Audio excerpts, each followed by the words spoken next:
नमस्कार। बहुत स्वागत है आप सभी दर्शकों का मिथुन राशि के लिए गुरु गोचर के इस वीडियो में। भाग्य और कर्म का संतुलन।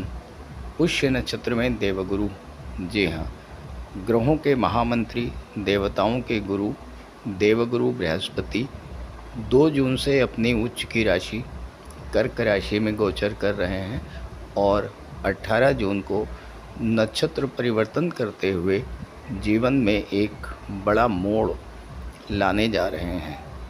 अभी तक गुरु अपने ही नक्षत्र पुनर्वसु में गोचर कर रहे थे और 18 जून को पुष्य नक्षत्र में गोचर कर जाएंगे और पुष्य नक्षत्र में 18 अगस्त तक रहेंगे।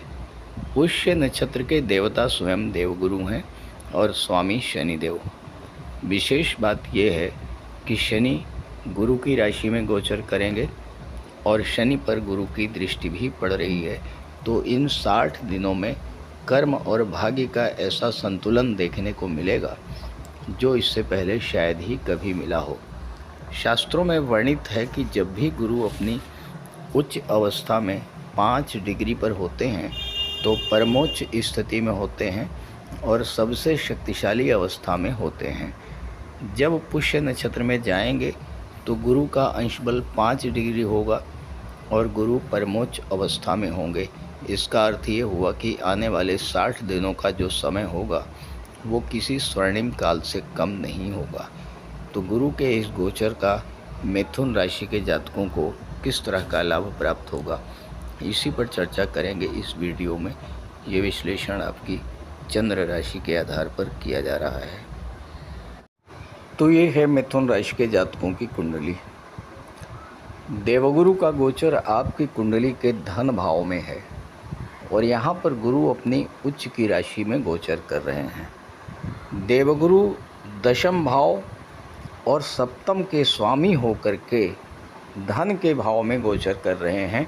इसका सीधा सा अर्थ ये है कि आपके धन का संबंध 7वें भाव और 10वें भाव की चीज़ों से बनेगा। यानी आपके कैरियर, प्रोफेशन और बिजनेस तीनों से धन की प्राप्ति होनी है इन 2 महीनों में। अब महत्वपूर्ण बात क्या है, गुरु धन के कारक हैं, धन के ही भाव में उच्च की राशि में गोचर कर रहे हैं और पुष्य नक्षत्र में गोचर करेंगे जो कि शनि का नक्षत्र है। शनि पर गुरु की दृष्टि है और शनि गुरु की राशि में गोचर कर रहे हैं। देखिए कितना सुंदर संबंध बन रहा है। शनि गुरु के घर में है और गुरु घर शनि के घर में है। तो सीधी सी बात है कि दोनों ही एक दूसरे के घरों की रक्षा करेंगे। तो गुरु धन भाव को मजबूत करेंगे, शनि कर्म भाव को मजबूत करेंगे, भाग्य भाव को मजबूत करेंगे और अष्टम भाव को मजबूत करेंगे। अब यहाँ पर क्या होगा, क्या प्रभाव पड़ेगा, क्या लाभ मिलेगा, ये आप समझिए। 18 जून से 18 अगस्त के दौरान पुष्य नक्षत्र में चले जाएंगे गुरु। पुष्य नक्षत्र क्या है? पुष्य नक्षत्र को कल्प वृक्ष का स्वरूप माना गया है। कल्प वृक्ष यानी वो वृक्ष जिसके नीचे बैठ करके जो मांगे वो प्राप्त होता है। तो ये पोषण का नक्षत्र है। तो यहाँ पर धन का पोषण होगा, यानी आपकी आर्थिक स्थिति में एक बहुत बड़ा बदलाव देखने को मिलेगा। धन से जुड़े हुए कोई मामले हैं वो यहाँ पर सुलझे हैं। इस समय वर्तमान में जो धन आपको प्राप्त हो रहा है, आपकी जो इनकम इस समय है वो बढ़ेगी। धन प्राप्ति के एक से अधिक साधन, extra source of income generate होंगे इस गोचर काल में।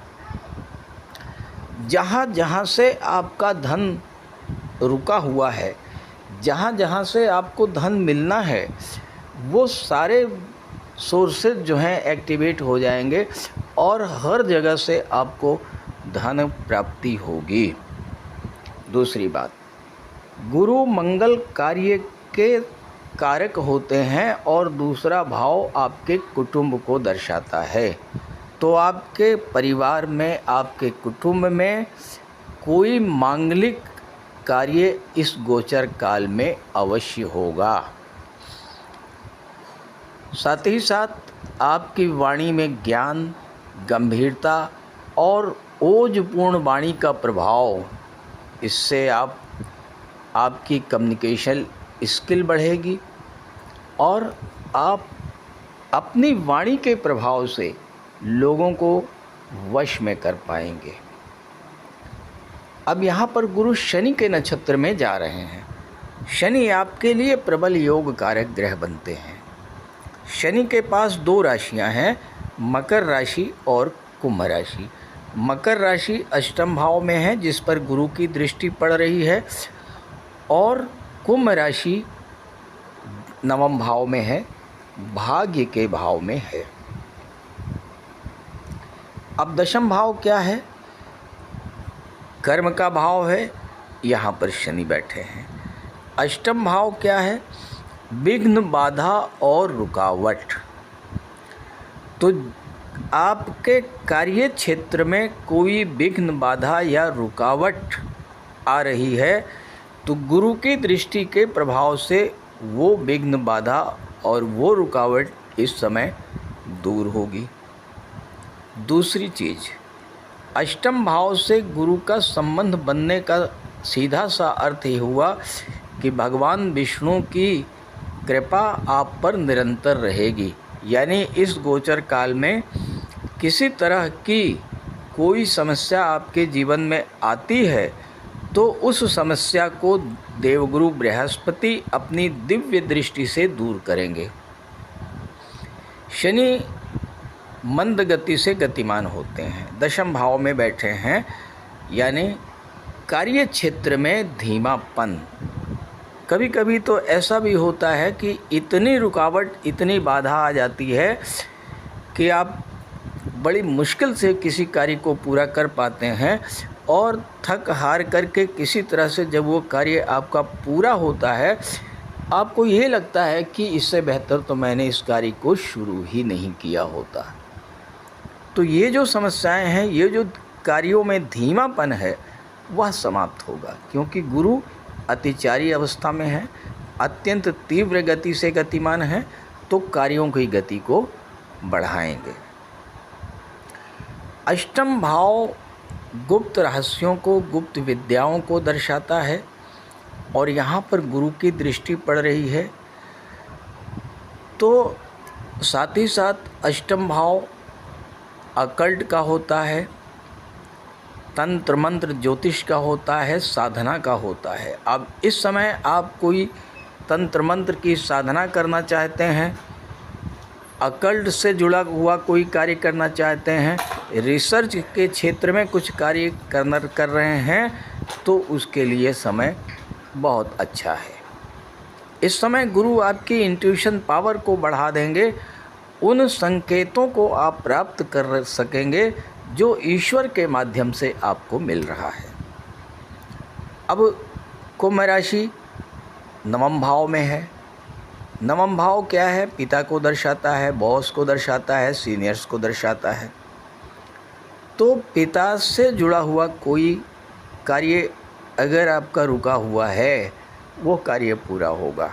सबसे बड़ी बात यह है कि इस समय अगर अपने पिता से आप धन की मांग करेंगे, अगर अपने पिता से धन प्राप्त करना चाहते हैं, तो आपको पिता से धन भी प्राप्त हो जाएगा।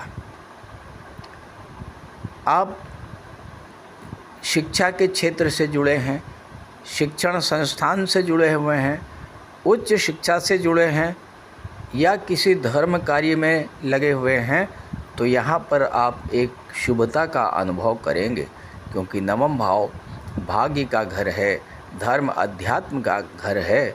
तो भाग्य का भी आपको साथ मिलेगा और कर्म का भी साथ मिलेगा, साथ ही साथ ईश्वर की कृपा भी आपको प्राप्त होगी। तो इस तरह से गुरु और शनि का ये जो संयोजन है, ये आपके करियर प्रोफेशन के लिए, आपकी आर्थिक स्थिति के लिए बेहद अनुकूल समय लेकर के आ रहा है। अब छठे भाव पर भी गुरु की दृष्टि है। छठा भाव क्या है? छठा भाव रोग, ऋण और शत्रुता को दर्शाता है और यहाँ पर मंगल की राशि है, मित्र की राशि है, गुरु की दृष्टि पड़ रही है और गुरु धन के भाव में बैठे हुए हैं। तो अगर किसी कर्ज को लेकर के, पुराने लोन को लेकर आप परेशान हैं, इन 2 महीनों में आप प्रयास करेंगे तो कर्ज मुक्ति का रास्ता भी निकलेगा। कोई शत्रुता है वो भी समाप्त होगी और जो लोग नौकरी के क्षेत्र में हैं उनके लिए नए नए अवसर प्राप्त होंगे। प्रमोशन का लाभ मिल सकता है, नई नौकरी आप ज्वाइन कर सकते हैं या नौकरी में ही बड़ा पैकेज आपको मिल सकता है। तो इस तरह के लाभ आपको मिलने जा रहे हैं इन 2 महीनों में। इस गोचर का लाभ उठाइए। अब प्रश्न ये है कि क्या सभी मिथुन राशि के जातकों को एक जैसा ही लाभ मिलेगा? ऐसा बिल्कुल भी संभव नहीं है, क्योंकि मिथुन राशि के करोड़ों जातक हैं। तो आपकी जन्म कुंडली में ग्रहों की क्या स्थिति है, उसके आधार पर आपको किस तरह का फल मिलेगा। अगर आप ये जानना चाहते हैं या आपके जीवन में जो समस्याएं हैं उनका ज्योतिषी समाधान क्या है, आप ये जानना चाहते हैं, तो इसी वीडियो के डिस्क्रिप्शन बॉक्स में मैंने अपना व्हाट्सएप नंबर दे दिया है। स्क्रीन पर भी मैं अपना नंबर दे रहा हूँ, 9058144128। इस नंबर पर आप संपर्क करिएगा और इन 2 महीनों में देवगुरु बृहस्पति के उपाय करते रहिएगा। माता पिता, गुरु और वृद्धजनों का सम्मान कीजिएगा। गुरुवार का व्रत रखिएगा। विष्णु सहस्त्र नाम का पाठ करिएगा। ये सब करेंगे तो आपको विशेष लाभ मिलेगा। नमस्कार।